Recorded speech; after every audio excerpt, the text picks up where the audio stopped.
जब ये घटना घटी तब टाइम हो रहा था अप्रॉक्स 8:35 मॉर्निंग।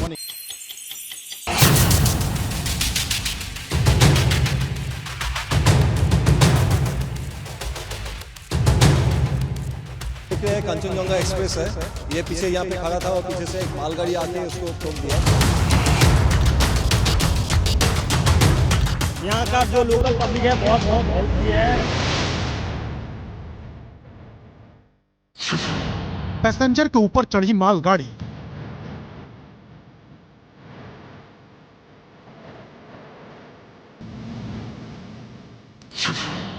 पटरी से उतरी बोगियां,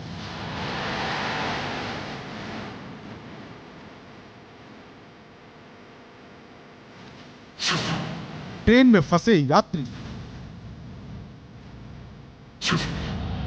हर तरफ चीख पुकार।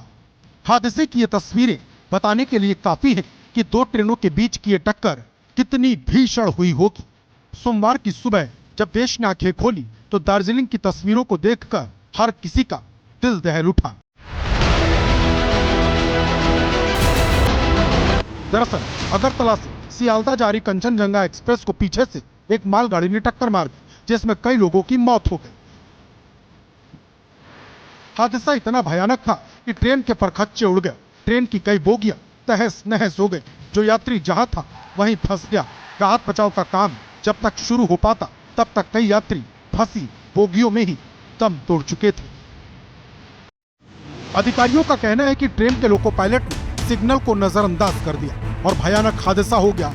हादसे में मौतों का आंकड़ा बढ़ सकता है। घायलों का अस्पताल में इलाज चल रहा है। ये आज सुबह ये हादसा हुआ है। कंचनजंगा ट्रेन जो कि अगरतला से सियालदा जा रही थी उसका एक्सीडेंट हुआ है। रियर एंड से एक गुड्स ट्रेन ने पीछे से सिग्नल को डिसरिगार्ड करके आके उसको हिट किया है। उसकी वजह से जो सबसे पीछे का गार्ड का डिब्बा था वो बुरी तरह से क्षतिग्रस्त हो गया है। रेलवे के ADRM और एरिया ऑफिसर अपनी टीम्स के साथ वहाँ तुरंत पहुँच गए। स्टेट और डिस्ट्रिक्ट के एडमिनिस्ट्रेशन भी आ गया और NDRF, आर्मी, एवरीबडी सब कोई वहाँ पर पहुँच गए हैं घटनास्थल पर रेस्क्यू के लिए। तो सारा रेस्क्यू कंप्लीट हो गया है।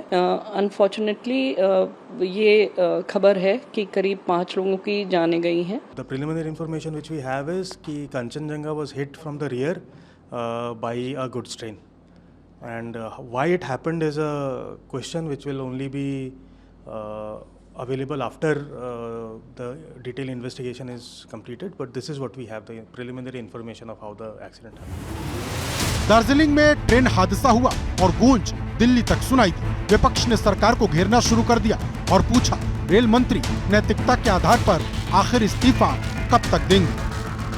एक जमाना था जब रेल मंत्री इस्तीफा दे दिया करते थे। आज क्योंकि वो घटनास्थल पे जा रहे हैं उसके लिए भी आप लोग तारीफ कर रहे हैं और वो भी तारीफ बटोरना चाहते हैं। इस तरह से रेल मंत्रालय या कोई भी मंत्रालय या सरकार नहीं चलती। आपको जिम्मेदारी लेनी पड़ती है, आपको जवाबदेही स्थापित करनी पड़ती है कि साहब ये दुर्घटना की जवाबदेही ये है।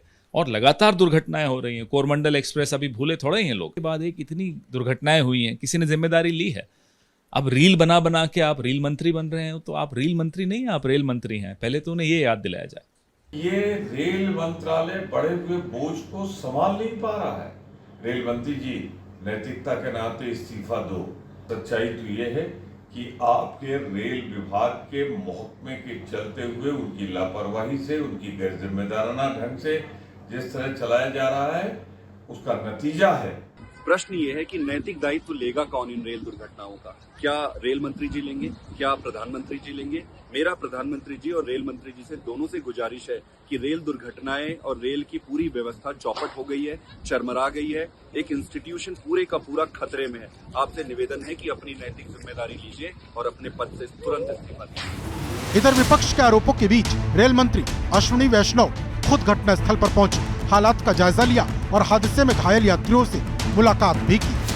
हालांकि अब सवाल ऑटोमेटिक ट्रेन प्रोटेक्शन सिस्टम पर भी उठ रहे हैं, जिसे आम बोलचाल की भाषा में कवच कहा जाता है, जिसे रेलवे ने RDSO की मदद से डेवलप किया है। साल 2012 में कवच पर काम शुरू हुआ। इसमें इलेक्ट्रॉनिक डिवाइस और सेंसर होते हैं। Train, track, railway signal station पर इसे लगभग 1 किलोमीटर की दूरी पर इंस्टॉल किया जाता है। यह सिस्टम दूसरे कंपोनेंट से अल्ट्रा हाई रेडियो फ्रिक्वेंसी के जरिए कम्युनिकेट करता है। अगर कोई लोको पायलट किसी सिग्नल को तोड़ता है तो कवच एक्टिवेट हो जाता है। लेकिन लाख टके का सवाल यही है कि आखिर कवच कैसे फेल हो गया, क्योंकि अगर ऑटोमेटिक ट्रेन प्रोटेक्शन सिस्टम सही से काम कर रहा होता तो आज ये दर्दनाक हादसा न होता। एबीपी न्यूज को जो जानकारी मिली उसके मुताबिक ट्रेन और स्टेशन में कहीं भी कवच इंस्टॉल हुआ ही नहीं था।